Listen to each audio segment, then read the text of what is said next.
Hey everyone, and welcome to This Explainer. Today, we're taking a truly fascinating journey into the psychology of wealth. And I promise you, by the end of this, pretty much everything we think we know about financial success is going to be turned completely upside down.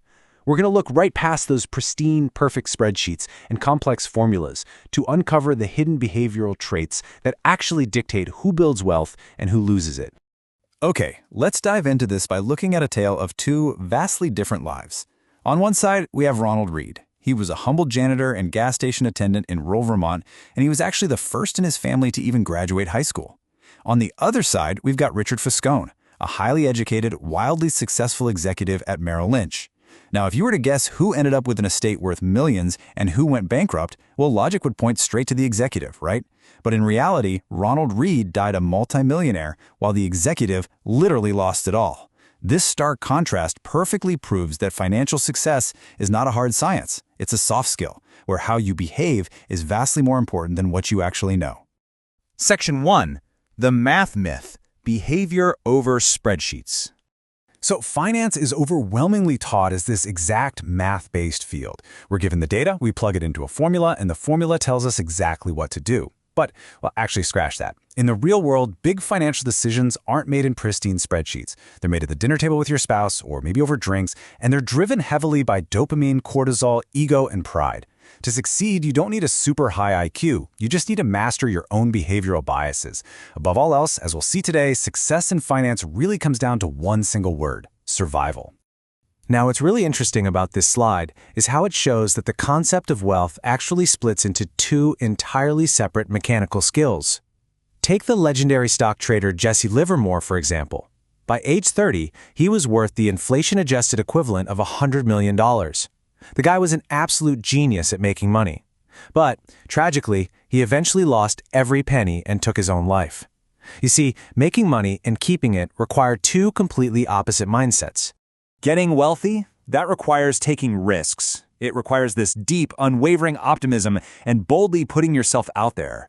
But staying wealthy, that requires the exact opposite. It demands a level of paranoia, extreme frugality, and a total survival mentality. It requires the humility to just accept that past success was at least partly due to luck, and you can't rely on it forever. To stay wealthy, you have to be financially unbreakable so you can stick around long enough for the magic to actually happen. Section 2. The compounding illusion. Why our brains fail at exponential growth. Okay, prepare yourself for a truly staggering fact. When we look at Warren Buffett, arguably the greatest investor of all time, we obsess over his stock picks, right? But a mind-blowing 99% of his immense wealth was accumulated after his 50th birthday. Just think about that for a second.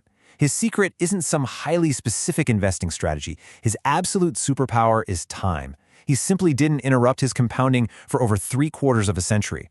And this brilliantly illustrates why this concept is so incredibly hard for us to grasp. If I ask you to calculate 8 plus 8 plus 8 plus 8 plus 8 in your head, you can do it almost instantly. Our brains are totally hardwired for linear thinking. But if I ask you to calculate 8 times 8 times 8 times 8 times 8, your brain just short circuits. Exponential compounding is incredibly counterintuitive. And because we don't naturally feel the math, we often completely ignore its potential and try to chase quick, risky returns instead of just letting time do the heavy lifting. Section 3. The aging brain, neuroeconomics, and the passage of time. Time doesn't just affect our investment portfolios. It actively changes the biological hardware we use to make decisions. Research at this really cool intersection of neuroscience and finance reveals that our brain systems literally evolve as we age. The neural systems that encode feedback actually become noisier. And because the connectivity between the brain regions involved in learning and valuation weakens, it becomes physically harder for older adults to detect new economic regimes. The markets might evolve, but an aging investor's brain might stubbornly rely on outdated strategies just because they feel familiar and safe. So, what does this all mean? Well, it raises a really interesting question. We always hear that as people age, they naturally become more conservative with their money. But does age actually make us more conservative? The surprising answer is no. Older investors actually make more risk-seeking errors. This directly challenges that common belief that aging automatically leads to a lower risk tolerance.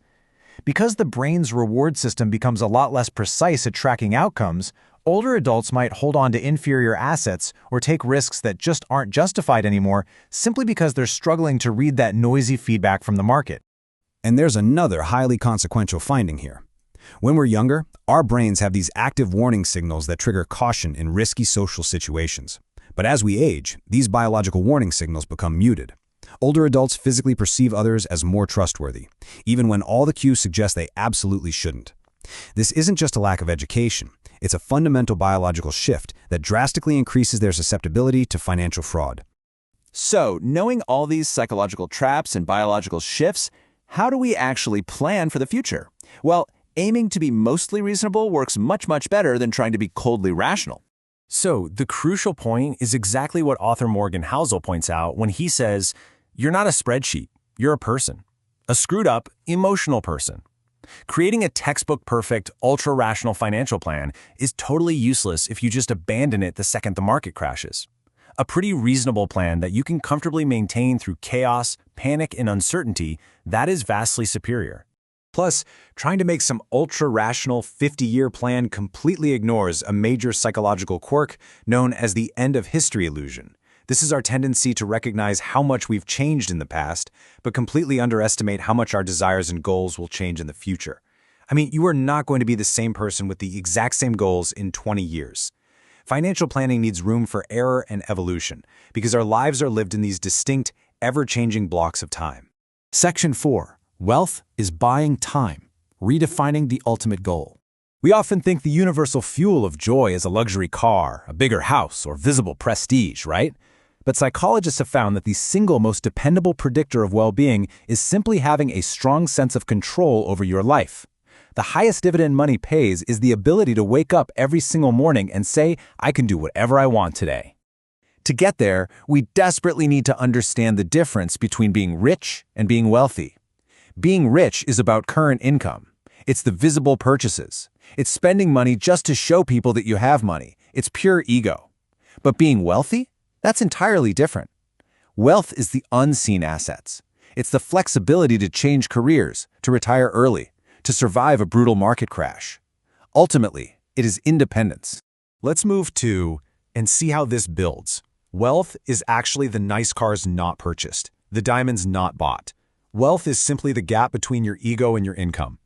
You are never going to build wealth unless you can put a lid on how much fun you have with your money right now.